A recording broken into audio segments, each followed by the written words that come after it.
घृणा गरेको छैन त्यसको न्याय पनि माफ गर्नु, किनकि जुन मानिसले कृपा गरेको छैन त्यसको न्याय पनि कृपा बिना हुन्छ। कृपा चाहिँ न्यायमाथि विजय हुन्छ। यो भन्नु खोजेको वचन चाहिँ म तपाईँहरूलाई मत्ती 18 तिर लान्छु है त, अलिकति छोटो, त्यहाँबाट म सिध्याउँछु।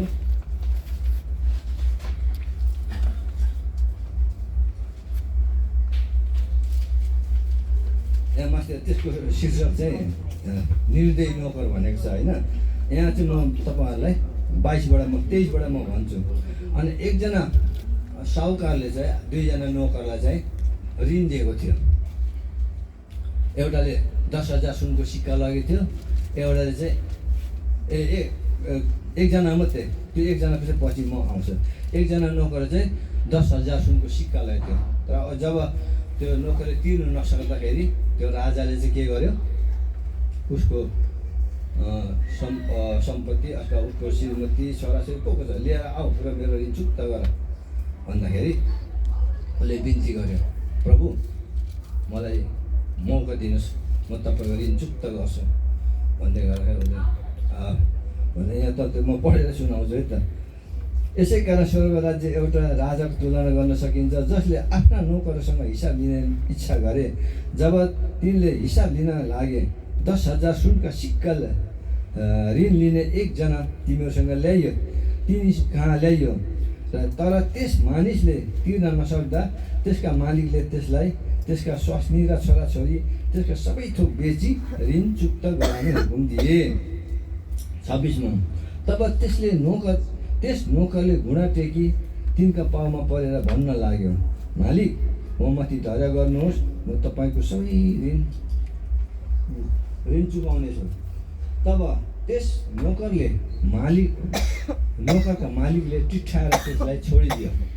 त्यस नोकरले ऋण माफी पायो होइन। 10,000 सुनको सिक्का पाउनेले उसले बिन्ती गर्दाखेरि उसको मालिकले चाहिँ ऋण माफी गर्यो।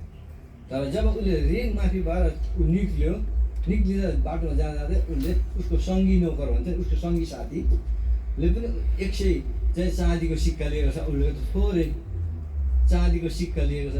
त्यहाँ उसले भेटाउने बित्तिकै उसको घोक्रो अट्ठाइहाल्यो, ल तैँले मेरो ऋण तिर्दिनस् भने म तँलाई सिपाहीहरूको हातमा सुम्पिदिन्छु भने। कस्तो दुष्ट नोकरहरू! उसले चाहिँ मालिकबाट चाहिँ क्षमा पाउने, तर उसले चाहिँ क्षमा गर्न नसक्ने। उसको व्यवहार त निष्पक्ष व्यवहार त भएन नि त होइन। अनि त्यसले गर्दाखेरि त्यस नोकरले निस्केर जाँदा आफ्नो सङ्गी नोकरले मध्ये एकजनालाई भेटेर त्यसको 100 चाँदीका सिक्काको ऋण थियो। उसलाई घोक्रो पक्रेर त्यसले भन्यो, तेरो ऋण तिरिहाल। तर त्यसको सङ्गी नोकरले घोप्टो परेर त्यसलाई बिन्ती गर्यो, म माथि धैर्य गर र तिमीलाई सबै तिरिदिनेछु। तर त्यो मानेन र गएर ऋण नतिरिन्जेलसम्म त्यसलाई जेलखानामा हालिदियो।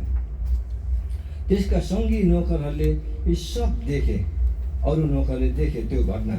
तब तिनीहरूले अति दुखित भएर तिनीहरूले गएर त्यो मालिकलाई उनीहरूले सुनाइदिए। 32 तब मालिकले त्यस नोकरलाई फेरि बोलाए र भने, ए दुष्ट नोकर, तैँले मसँग बिन्ती गरिस् र मैले तँलाई ऋण माफी गरिदिएँ र मैले तँमाथि जस्तो दया गरेँ झैँ तैँले पनि तेरो सङ्गीलाई नोकरमाथि दया गर्नुपर्ने थिएन र? तब त्यसका मालिक क्रुद्ध भएर त्यसलाई सबै ऋण नतिरुन्जेलसम्म दण्ड दिनेहरूको हातमा सुम्पिदिनु भयो। हेर्नुहोस् त, त्यसको दुष्ट व्यवहारले गर्दा उसको एउटा व्यवहार कति निच थियो। उसले आफूले क्षमा पाएकोमा मक्ख भयो, तर उसले 100 चाँदीको सिक्का लानेलाई चाहिँ छोडेन।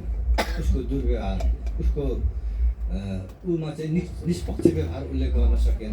जसले मालिकले आफूमाथि निष्पक्ष व्यवहार गरेको थियो त्यो गर्न सकेन। तर त्यो कुरा चाहिँ नोकरले मालिकले गर्दा उसले नतिरिन्जेलसम्म जेलमा हालिदियो।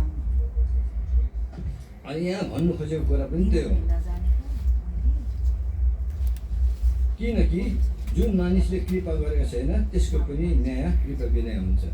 जुन त्यो नोकरले कृपा गरेको भए, मालिकले कृपा गर्यो त्यो 1000 10,000 लानेलाई कृपा गर्यो, उसले कृपा पायो। तर उसले चाहिँ 100 चाँदीको लानेलाई सिक्का लाने कृपा गरेन। त्यसको बदला मालिकले त्यसलाई पनि लगाएर जेलमा हालिदियो। कृपा नगर्नेलाई कृपा बिना नै त्यसलाई पनि न्याय गरिनेछ।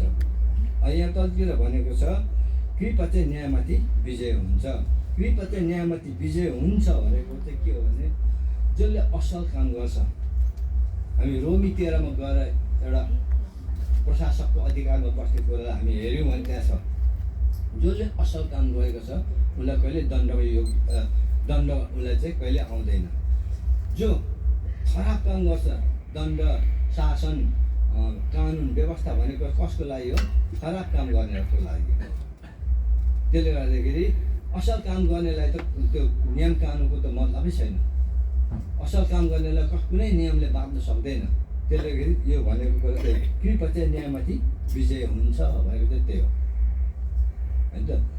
र हुन्छ, मेरो वचन मैले यहीँ सिद्धाएँ है। अनि हजुरले बुझ्नुभयो होला। र यो समय म फेरि नानीलाई, सन्तानका नानीलाई दिनेछु। जय मसीह सबैजनालाई।